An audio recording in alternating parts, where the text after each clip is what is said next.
The next stage and fourth stage is the team up stage. The team up stage is not for everybody. This is for builders, people who actually want to build an empire, I would say. It's between 500 to 750K. I want to say something about these dollar amounts and that I'm applying to the different stages. They are by no means a hard rule. I've been to many businesses that are multiple seven figures that are literally building seven figures on a startup stage, startup business model. It's very chaotic. Maybe they have some systems in place and some team members in place, but it's very chaotic. They haven't really gone full in each one, refining each one of the stages. So it's very clunky, overly complex. And the CEO often is trying to be the glue of the business and failing horribly at it and feeling terrible about it. This is the ideal stages that I'm really walking you through now and what to do in each stage if you want to do it as quickly, as easily as possible. So in the team up stage, if you want to build an empire, you will need a team to run it. It may seem that building a team is the natural progression and something that you have to do in order to succeed, but that's not really true. Only do this step if you are truly want to be a builder and build that muscle of knowing what it takes to be a leader of a team. If you are a visionary, there are more aligned business models for you that doesn't require building a team or an empire, and you can still get to seven figures and beyond. Like there's ways that you can leverage the dream up, startup, and scale up stages to get you to seven figures with a hand, maybe 2 to 3 VAs. It's totally possible, but I'm now speaking to those of you who are looking to build an empire, maybe hit it into the 8 figures, really seeing what that's going to take. The thoughts you might have in a team up stage are things like, if someone could just do it for me, my life would be so much better. If somebody else could just take this thing off my plate and do it for me, I didn't have to handle these details. That would be amazing. And there may also be a sense of like, I may as well just do it myself. This is very common for CEOs at this level, where they just feel like none of the team members really deliver the level of quality that they want or do it as fast as they can. And it takes so much energy and time of the CEO to teach what it is that I do to a team member and convey how they want it done, that they rather just say, dude, like I could just do it myself. And we might need more people, but I can't afford to hire anyone else. So this is another very common bottleneck at this stage, is that everybody's over committed in the business. Everybody's working too much. Everybody has too much on their plate and the team is really overextended. The CEO oftentimes know this, but they just can't figure out how to hire more people because they're already paying so much of their revenue out in payroll. They're thinking that if I can just make an extra $5,000, an extra $10,000 a month, then I can finally hire the team I need. And so they have this wishful thinking, hoping that they just need to go over this next hump. And oftentimes when you start bumping into these kind of capacity blocks, it's very hard to get over these incremental capacity blocks, to grow that extra 5 to 10% when you're already bumping in to areas where you just can't grow anymore. That means that you have capacity blocks inside your business, and you actually need to eliminate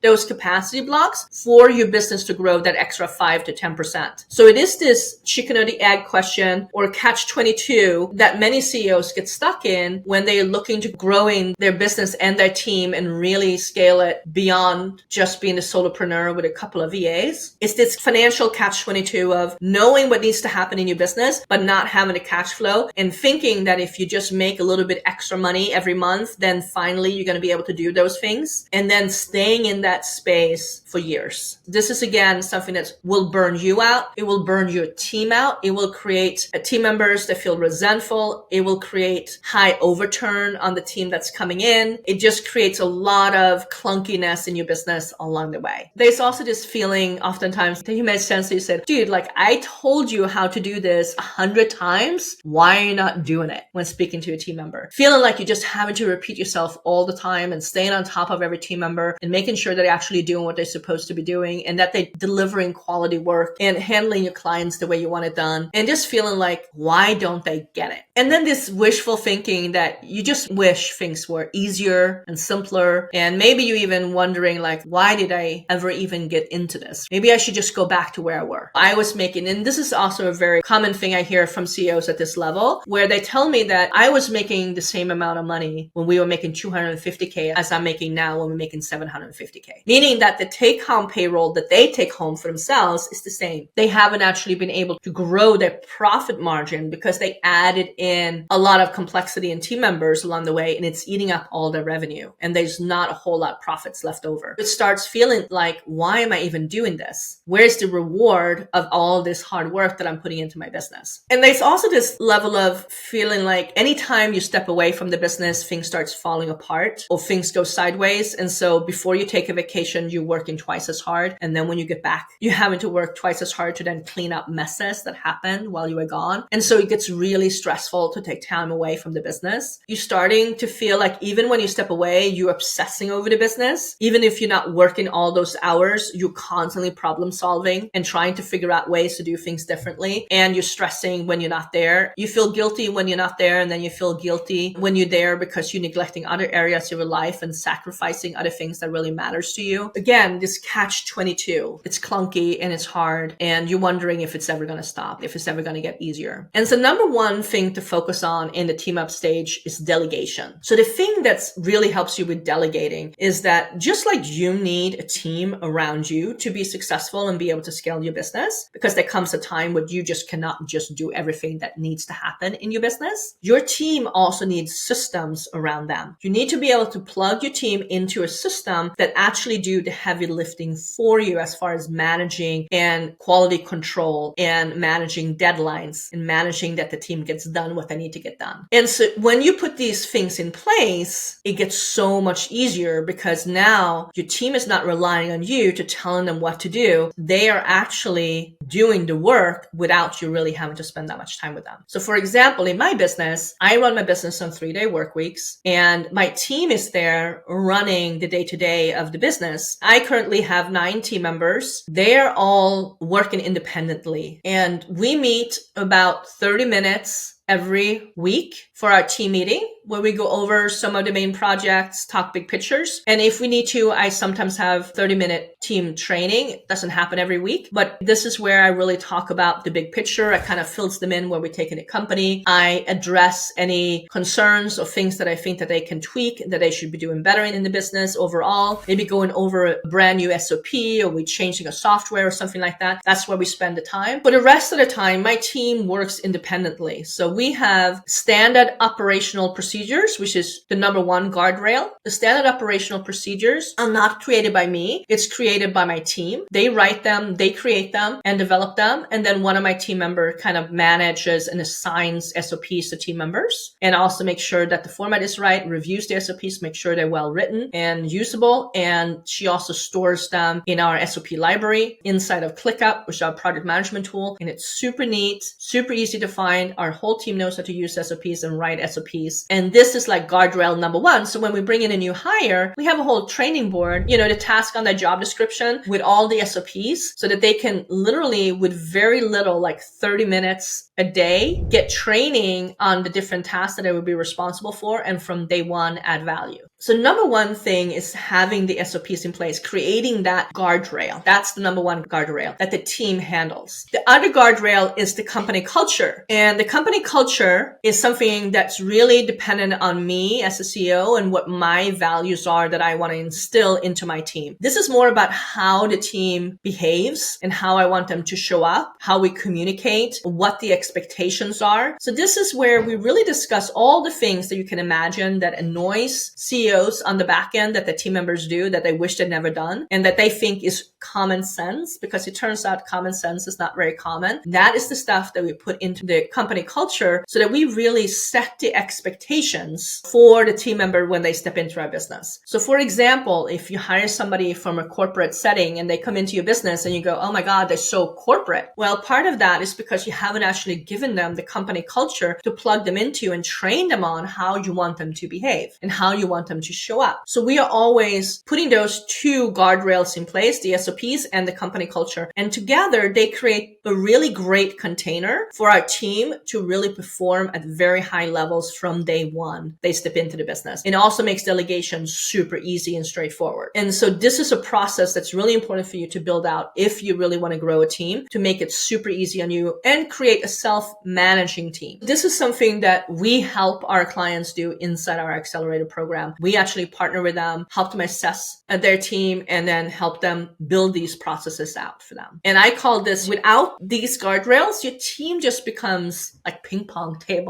balls inside your business. They're just popping off everywhere. It's just becomes a real mess. It's very unpredictable how they're going to show up and what they're going to do because you haven't actually set the expectations of what you're looking for. And it's not really the team member's fault. Again, this is you taking responsibility and really creating the environment that your team members can succeed. So often people think that if I just find that one unicorn perfect team members, it's because I can't find good people. Nothing works in my business. When in reality, it's because we haven't cultivated the environment to plug that team member into so that can be successful. We haven't set clear expectations of what we actually want them to do to be successful in our business and how we want them to show up. Those things, without speaking them and without guiding them, team member is not a mind reader. They don't know what you want. And so they just gonna do what they have done in the past and from their previous employments they had and follow along as best they can. But they don't know what you necessarily want unless you define it. So it's really important to do that. The other thing that really want to get good at is recruitment. You need to be able to find top talent and also really know what makes a top candidate for a specific job position that you want to fill in your business. So we look at things like StrengthsFinder and human design to really figure out how people are wired and what their natural strengths are. And then we really also, of course, look at skill set. But so often here, CEOs want to hire people with the right skill set because they don't want to have to train them. They don't want to have to tell them what to do. They just want them to be able to step into their business and do everything the way they want it done. That's a very unrealistic expectation. So your team members, like I said before, they're going to need to have very clear expectation, both of how you want the work done and how you want them to behave. And on top of that, even though they come in with a skill set, they're still not going to do things exactly the way you want them to be done unless you communicate your expectations. In my business, I always focus on hiring team members for the company culture. That is the most important piece. Are they a good fit for my company culture? I look for people that are fast, they get stuff done really quickly. They love to check things off on the checklist. They go-getters. I'm looking for people that are enthusiastic and positive and have a great outlook on life. I'm looking for people that want to be part of a bigger vision and feels inspired and want to support. And then we can train them on the skills. We have the stuff to bring them on board and train them on what they need to do. And yes, I want to look at, do they at least going to enjoy the work that we're going to hire them for? So it's good if they have some relevant experience, but it's not the most important thing. I'm also really important to focus on in the team up stage is really figuring out who do you actually need on your team? What is the organizational chart that you need to develop and build out to really fill the gaps so that you have a team that can support the growth that you want to see in your business? And when do you hire that team members? And what is your budget for hiring that team? All of these things are really important to understand so that you don't hire too soon, overcommit too much of your revenue, offer too much so that then as the business grows and your overhead grows because you're adding more team members in, all of a sudden there's no profit margin left. So building a team out strategically, intentionally, and knowing what the budgets are going to be along the way is super important. The number one thing that gets in the way here is, like I said, believing that common sense is common. Having this idea that team members can just step into your business and just know what needs to get done or understand how you see things. And it's simple things like how they track their time or when to show up to the team meeting or have their camera on at a meeting or not, what to wear when they're in front of a client. All of these things needs to actually be set up clear expectations so that your team can show up exactly the way you want them to. Struggling to find the right team members and having it be super time consuming to train them, hard to get them to do what you really want well, and a high turnover. These are all things that gets in the way in the team up stage. And these are all challenges that really can send you spiraling, and your business spiraling is incredibly costly to do the trial and error in the team up stage and not knowing exactly what you are doing as you are hiring and building out your team. It's really important to have support here and have a mentor that that has trained, that knows how to build out the SOPs, who knows how to build out the company culture, who knows how to recruit, who knows how to find top talent, and knows how to train these people. So you have a training protocol that you can put in place. You have these systems in place and start thinking about that before you just go out and hire. Most CEOs, they just go, oh my God, I'm overwhelmed. I need to hire somebody. And then just hire somebody, brings them on board, and then show them how to do something. And then I just have them do it. And it's not a lot of thought, not a lot of details, not a lot of structure to plug that team member into. And so it's really hard to get the most out of that team member. And over time, team members will get resentful. They will quietly quit. They get demotivated, or they start just doing crappy work. All of those things are incredibly costly, especially if you have a fast moving business and you may not notice it because you as a CEO, you are doing a bunch of other stuff in your business and you're not focused specifically on that. So that's a really big problem to have. And next, the business model, you're building an empire here. So you really need to be strategic and looking at the scale up business stage and then looking at what is it going to take to get to the next level and what is that empire actually going to look like. And also building an empire, even if you're building an empire, you still really need to make sure that it's in alignment with where you want to end up in the end, so that you build a business that you actually love and that you enjoy, that gives to you the financial freedom and the time freedom and the creative freedom that you're after. You also scaling. So you're really looking at your business structures and your team. Is this scalable? If I 10x overnight, what is going to break first? It's a really good question to ask yourself to see what in your business needs to be tweaked to be scalable. So really go through your whole business looking at those things. The leadership piece here is about leading your team, becoming a true leader, stepping out from being the doer to being the leader inside your business and really guiding the team in the right direction. Understanding how to bring the best out of your team. How do you develop team members? We hear so much that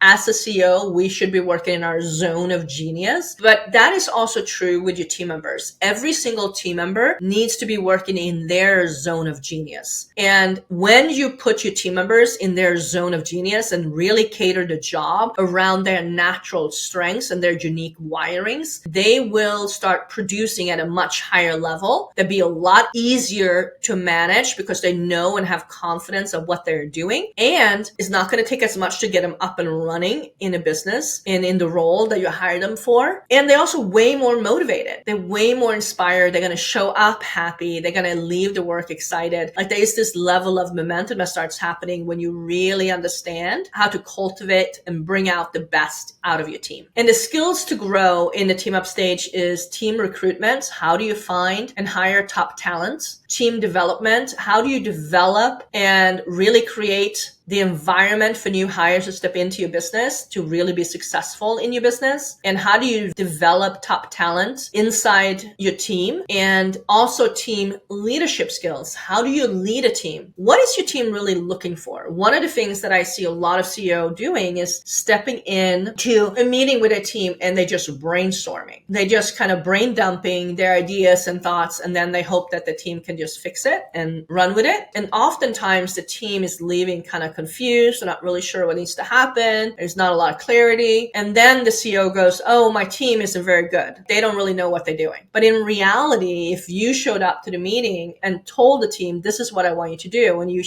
had really clear direction of the strategy that you want implemented, and you gave them some specific of how you wanted it implemented and what you want done, your team oftentimes can take those ideas and run with them and actually create real movement and implement them directly into your business. So we had this process called From Idea to Implementation that I run with my team, where I do have an idea and a thought and a strategic download that I have. I bring it to my team members, I share it with them, and then they build out the project plan. We'll fine tune that project plan over a couple of meetings, quick meetings. And then once we have it 100% dialed in, we build it out in ClickUp, which is our project management software, and assign it to the team members, set the deadlines for the timelines, and then the team starts actually implementing that idea right into my business. So there is some really strategic ways that I do with my team and how I lead them. I don't feel ever the need to rush in and do the work that they're doing because I know how to lead them and give them the strategic input that they need and empower them to lead themselves inside inside my business and get the work done for me. This is a skill set that is really important for you to deliver as you are in the team up stage. You're also really moving from the doer to the leader. So like I said, the knee-jerk reaction might be to jump in when something isn't done to your specification and just do it yourself, when in reality, you want to never fix your team members' mistakes. So this is actually a rule inside my business that none of us fix somebody else's mistakes. We bring it to their attention and then they have to fix their mistakes. This is how people learn. Making mistakes and allowing your team to make mistakes is not necessarily a bad thing, as long as they're learning from mistakes and you're keeping them accountable to excellence and you're constantly fine-tuning that conversation. But leading is really communicating to the team in a clear way of what needs to happen and keeping them accountable. So in my mind, there's only two things as us CEOs needs to be responsible for. It's creating the vision of what we want to build and what we are creating, and then keeping the team accountable to that vision. This is the really important piece as you are scaling up.